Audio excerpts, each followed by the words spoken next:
Let's get started with the show. America went wild for the pioneer woman's blog about her life and recipes from a ranch in Oklahoma. Her all-American classics and down-home tricks catapulted her to stardom. Each of her recipes is like being wrapped in a warm wool blanket. And no one knows comfort food like Ree Drummond. Ree Drummond renamed herself the Pioneer Woman after falling in love with a cowboy, ditching city life and moving out to a working cattle ranch in Oklahoma. In 2006, Ree started writing about ranch life and providing recipes on her blog, thepioneerwoman.com. Within just a few years, Ree's blog had over 23 million page views per month, leading to her hit daytime TV series on Food Network. I'll just get the lid back on, and I'm gonna let it cook for another 3 minutes or so. Which focuses on family, life on the farm, and, of course, Ree's now legendary spin on classic comfort food. Today, Ree shares her home cooking tips and tricks, so you can channel the Pioneer Woman every day. Ree Drummond is here. Come on out.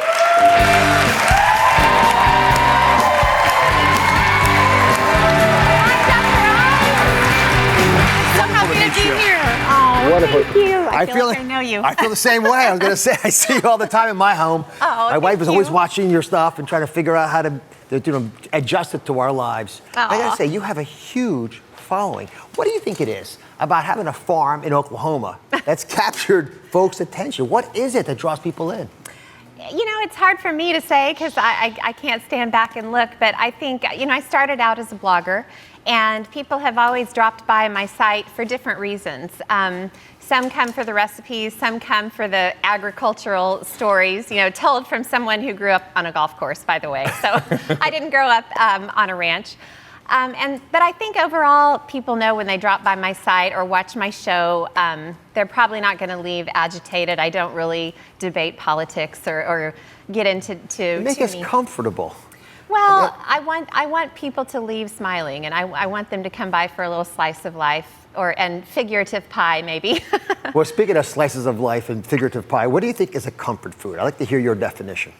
Oh gosh, comfort food to me is, first of all, something I remember eating as a child. So, you know, there are certain things my mother made or my grandmother made, and to this day, if I cook the same recipe, I just kind of close my eyes and I'm transported back to my childhood. You know, not a lot of spice, just something that, as you said, it's something that makes you feel like you're just wrapped in someone's arms or in a warm blanket. So when you close your eyes and think about the things that make you most comfortable, what do you crave? Cheese. Cheese. Cheese. Cheese.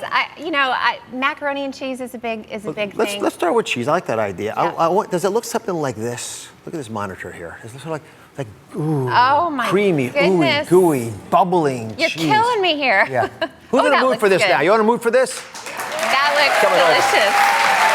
So we asked you to come up with a healthy spin, a little twist on your normal favorite cheese dishes that you make. I know you make tons of them. Yeah, and healthy is a relative term, Dr. Oz, so I don't want to overstep my bounds there, but mac and cheese is a huge comfort food on the ranch, and I like to make a butternut squash version. It's everything you love about mac and cheese, but it has a little bit of a butternut squash spin, which I love. Now, the reason that I don't like eating butternut, I like when I go out and eat it because someone else is making it, but I can't get these skins off. It is so hard to prep a butternut squash. You know, if you have a really good knife and you're careful, you can cut into the center and very carefully cut it in half. I'm a surgeon, I still can't do it. You know, my dad's a surgeon too, by the way. Is he really? Yeah. What kind? Orthopedic. Oh, yeah. Orthopedic surgery. We have jokes about orthopedic surgeons. Oh, don't! My dad's in the audience, so you better not. Where is he? Where's Dad? Shake it. He's right there in the tie. Oh, right there. Well, we'll exchange.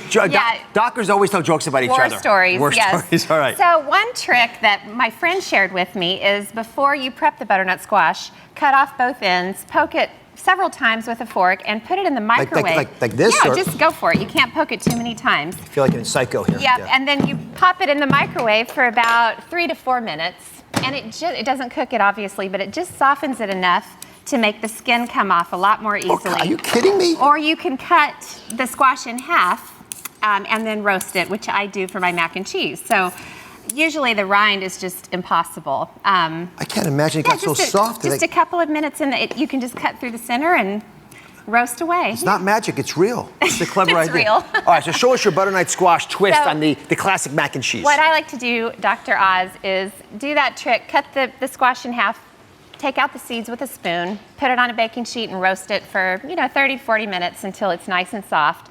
This Scrape it out. is instead of peeling it, you do this. That's right. I don't peel it. I just cut it in half and roast it. Drizzle it with a little olive oil, salt, and pepper. And I could get a fork and just eat that. Yes, I but could my too. kids want a little bit more than that. So I'm just making a classic mac and cheese, and it starts with a roux, just butter and flour. And then I'll pour in some milk. This just starts like any mac and cheese does. And then the roux has become a white sauce. And once that starts bubbling up, that's when it gets interesting. So after I roast the butternut squash, I mash it to smithereens, and it goes right into the white sauce. I know this is very strange if you've never made butternut squash mac and cheese.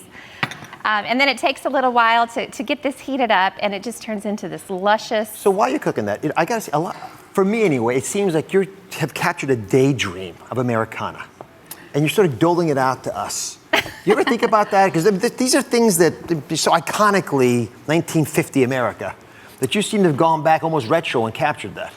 Well, I live in the middle of the country, and I married a cowboy, and I gave birth to 4 cowboys, actually 2 cowgirls and 2 cowboys, and they work on the ranch, and when after a day of work, they don't want to come home and have just a kale salad. They want, they want comforting foods. So this is a butternut squash sauce, basically. And then you just treat it like regular mac and cheese. Now you could just move forward and put the macaroni in and forego the cheese, but that's not how we do things in Oklahoma. So, No, of course not. Why waste the cheese? Sharp cheddar, stir it in until it's all melted, and then you can throw the macaroni in there for me.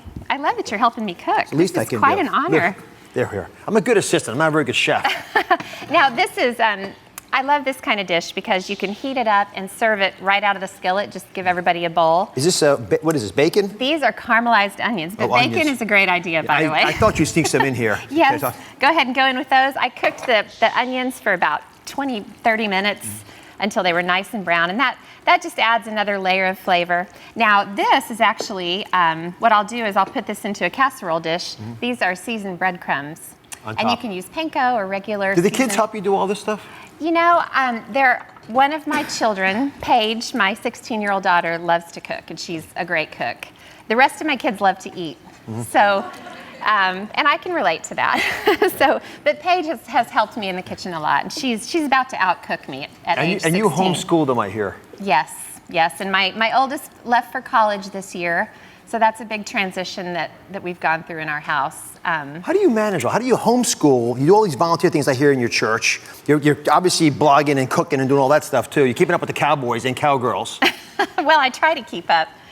I start every day. I get up really early, and I start every day with coffee and feed my faith a little bit first thing in the morning, and that just kind of keeps me charged.